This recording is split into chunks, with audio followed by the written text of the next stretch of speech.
भाटी की एक पोस्ट और मच गया सियासी बवाल। जी हाँ, ऐसा इसलिए कह रहे हैं क्योंकि सोशल मीडिया पर रविंदर सिंह भाटी का एक पोस्ट जम करके तेजी से वायरल हो रहा है, जिसमें वो लिखते हैं कि सीमांत क्षेत्र जो कि अपने भाईचारे, अपनत्व और आपसी सौहार्द की अपनी अलग पहचान रखता है, वहां कल कुछ असामाजिक तत्वों द्वारा राह चलते ग्रामीण के वाहन में तोड़फोड़ करना अत्यंत दुर्भाग्यपूर्ण और निंदनीय है। मेरा प्रशासन से आग्रह है कि इस घटना में शामिल असामाजिक तत्वों के विरुद्ध जल्द और कठोर कार्रवाई सुनिश्चित की जाए ताकि क्षेत्र की शांति, सौहार्द और कानून व्यवस्था बनी रहे। दरअसल आपको बता दें कि कल बाड़मेर में नागौर सांसद हनुमान बेनीवाल के काफिले में घुसी कार में समर्थकों ने सरिये, डंडों और लातों से जमकर ताबड़तोड़ तोड़फोड़ की है, जिसके बाद में रविंदर सिंह भाटी ने पोस्ट लिख करके कानून व्यवस्था पर सवाल भी उठाए। बाद में जनसभा में बेनीवाल ने कहा कि कुछ लोगों के पेट में दर्द है कि हनुमान बेनीवाल यहाँ क्यों घूम रहा है, जिनके पेट में दर्द है वे दवाई ले।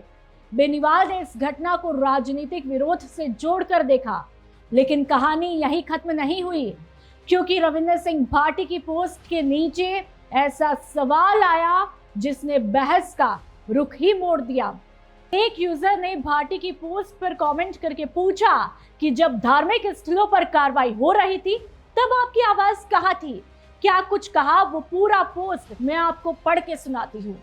यूजर ने लिखा कि भाईचारे और शांति की बात करना स्वागत योग्य है, लेकिन जनता ये भी पूछ रही है कि जब सीमांत क्षेत्र में धार्मिक स्थलों पर कार्रवाई हुई और लोगों की भावनाएं आहत होने की बात सामने आई, तब आपकी तरफ से वैसी ही स्पष्ट प्रतिक्रिया क्यों नहीं आई? हर प्रकार की हिंसा, तोड़फोड़ और कानून हाथ में लेना गलत है और उसके खिलाफ कार्रवाई होनी भी चाहिए, लेकिन जनप्रतिनिधि से ये भी अपेक्षा रहती है कि वह अपने क्षेत्र के हर संवेदनशील मुद्दे पर समान संवेदनशीलता दिखाए। जनता ये नहीं चाहती कि किसी एक घटना पर तुरंत प्रतिक्रिया आए और दूसरी घटनाओं पर पूरी तरह खामोशी रहे।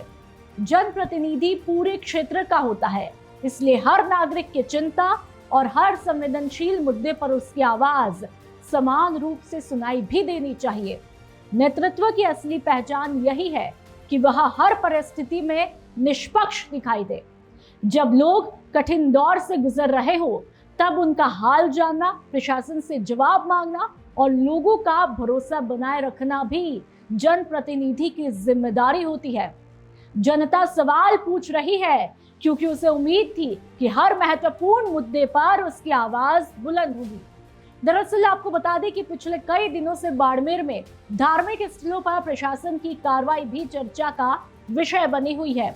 सरकार का हालांकि ये कहना है कि अतिक्रमण हटाने की कार्रवाई है, जबकि स्थानीय लोगों का एक वर्ग इसे धार्मिक भावनाओं से जुड़ा मुद्दा मानकर विरोध जता रहा है। ऐसे में बेनीवाल के काफिले में हुई तोड़फोड़, रविंदर सिंह भाटी की फेसबुक पोस्ट और उसके बाद सोशल मीडिया पर उठे सवालों ने बाड़मेर की राजनीति को एक नई बहस के केंद्र में ला दिया है। कहते हैं राजनीति में सिर्फ बोलना मायने नहीं रखता, बल्कि कब बोले, किसके लिए बोले और किस वक्त चुप रहे। असली राजनीति वहीं से शुरू होती है। बेनीवाल के काफिले में हुई तोड़फोड़ की घटना पर रविंदर सिंह भाटी ने पोस्ट लिखी, लेकिन सोशल मीडिया ने कहानी का दूसरा अध्याय ही खोल दिया। सवाल सिर्फ पोस्ट पर नहीं उठा, सवाल उस खामोशी पर उठा जो लोगों को पहले के विवादों में दिखाई दी। यही राजनीति का सबसे कठिन इम्तिहान भी है। नेता का हर शब्द रिकॉर्ड होता है, लेकिन उसकी हर चुप्पी भी जनता बखूबी तरीके से याद रखती है। आज सोशल मीडिया का दौर है, यहाँ पुराने बयान भी वापस आते हैं और पुरानी चुप्पियां भी। यही वजह है कि अब राजनीति में सिर्फ बयान नहीं, बयानों का बैलेंस भी देखा जाता है। अगर एक मुद्दे पर आवाज बुलंद है तो दूसरे मुद्दे पर खामोशी अपने आप सवाल पैदा कर देती है।